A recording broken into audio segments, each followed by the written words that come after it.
Rika Fauziatul Aisy dengan NIM 10602015 sebagai pewawancara dan rekan saya Trisna Yulianti dengan NIM 10602057 sebagai narasumber. Selamat pagi. Terima kasih sudah bersedia hadir untuk wawancara hari ini. Selamat pagi, sama-sama saya senang bisa berpartisipasi dalam diskusi kali ini. Kalau boleh tahu, asal kakaknya dari mana dan dari universitas apa? Asal saya dari Subang, saya dari Universitas Politeknik Negeri Subang. Oke, hari ini kita akan membahas tentang pentingnya pendidikan karakter, terutama bagi generasi muda saat ini. Menurut Anda, apa yang dimaksud dengan pendidikan karakter itu? Menurut saya, pendidikan karakter adalah proses pembelajaran yang menanamkan nilai-nilai moral dan etika dalam diri seseorang. Tujuan utamanya adalah membentuk pribadi yang berintegritas, bertanggung jawab, jujur, serta memiliki empati dan rasa hormat terhadap orang lain. Ini adalah proses yang membangun dasar karakter seseorang untuk menjadi individu yang baik dan berguna di masyarakat. Wow, baik. Mengapa pendidikan karakter ini dianggap sangat penting untuk generasi muda saat ini? Pendidikan karakter sangat penting karena generasi muda adalah penerus bangsa. Jika sejak dini mereka sudah memiliki karakter yang baik, maka di masa depan mereka akan mampu membawa perubahan positif bagi masyarakat. Pendidikan karakter membantu mereka membedakan mana baik dan mana yang buruk, serta memberikan bekal mental dan moral untuk menghadapi tantangan hidup yang akan datang.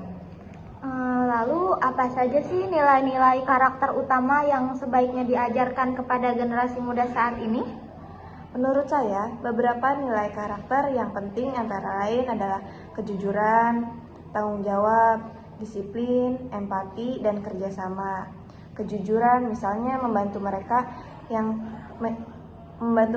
untuk menjadi orang yang dapat dipercaya. Tanggung jawab mengajarkan mereka untuk menyelesaikan tugas tepat waktu.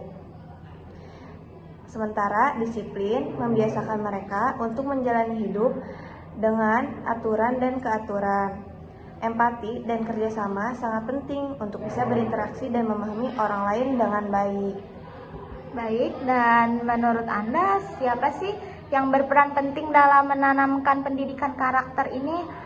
Apakah hanya sekolah saja atau ada pihak lain? Menurut saya, pendidikan karakter tidak hanya menjadi tanggung jawab sekolah, tetapi juga orang tua dan lingkungan. Orang tua adalah pendidik pertama dan utama bagi anak-anak. Mereka harus memberikan contoh yang baik di rumah. Sekolah berperan dalam memperkuat dan memperluas sosial, juga berpengaruh karena anak-anak belajar dari apa yang mereka lihat dan alami sehari-hari. Lalu bagaimana peran sekolah dalam menerapkan pendidikan karakter ini? Adakah metode khusus yang digunakan? Sekolah memiliki banyak cara untuk menerapkan pendidikan karakter. Salah satunya adalah melalui integrasi dalam kurikulum, di mana nilai-nilai karakter disisipkan dalam setiap mata pelajaran. Selain itu, sekolah bisa memberikan kegiatan ekstrakurikuler yang mendukung pembentukan karakter, seperti kegiatan sosial, kepemimpinan, atau program pengabdian masyarakat. Guru juga berperan sebagai role model yang menunjukkan sikap positif kepada siswanya. Apakah menurut Anda ada tantangan internal maupun eksternal yang dihadapi dalam penerapan pendidikan karakter bagi generasi muda saat ini? Tentu saja ada. Beberapa tantangan, salah satunya adalah kurangnya pemahaman atau komitmen dari para pendidik dan orang tua terhadap pentingnya pendidikan karakter.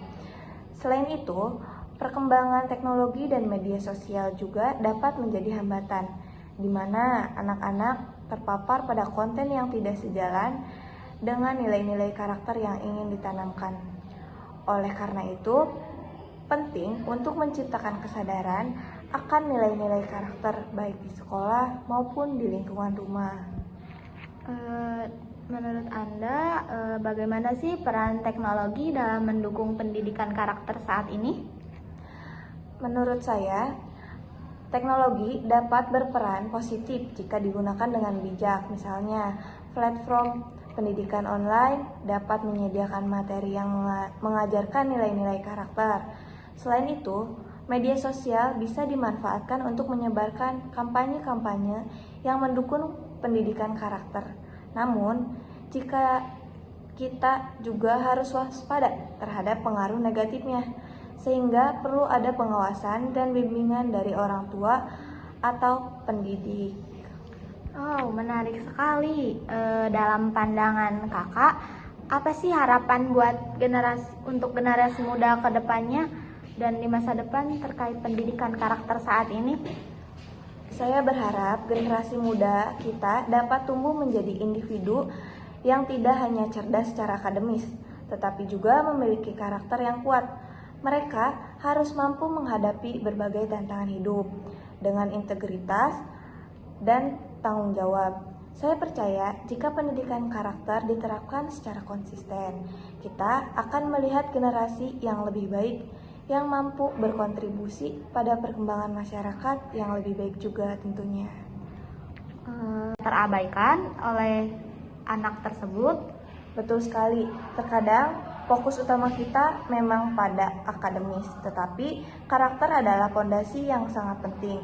Pendidikan karakter bisa diterapkan secara seimbang dengan akademis. Caranya adalah dengan menanamkan nilai-nilai karakter dalam kegiatan belajar sehari-hari. Misalnya ketika belajar, kerjasama dalam kelompok, siswa bisa belajar tentang kerjasama dan tanggung jawab.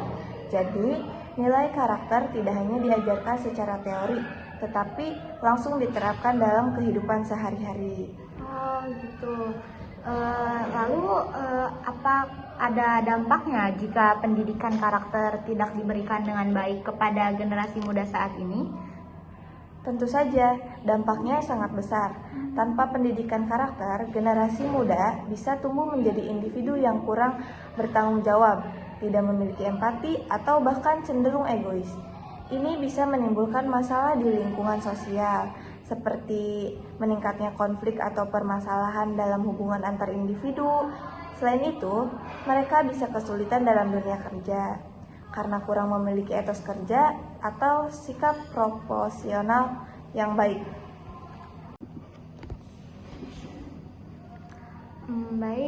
Bagaimana menurut Anda tantangan terbesar dalam menerapkan pendidikan karakter di Indonesia ini? Salah satu tantangan terbesarnya adalah pengaruh teknologi dan media sosial. Banyak anak muda yang lebih banyak terpapar oleh budaya atau nilai-nilai dari media yang belum tentu positif. Selain itu, kurangnya waktu orang tua untuk membimbing anak-anaknya juga menjadi faktor tantangan lainnya. Adalah konsistensi pendidikan karakter harus diterapkan secara konsisten, baik di rumah, di sekolah, maupun di lingkungan. Ya, baik. Baik, kakak, sebelum kita akhiri, apakah ada pesan terakhir yang ingin Anda sampaikan kepada generasi muda saat ini? Masih sama dengan pesan sebelumnya. Pesan saya untuk generasi muda, jadilah pribadi yang berkarakter kuat, jangan hanya fokus pada pencapaian akademis, tetapi bangun juga karakter yang baik, kesuksesan, bukan hanya tentang nilai atau prestasi, tetapi juga tentang bagaimana kita membawa diri dan memberikan dampak positif bagi lingkungan sekitar kita.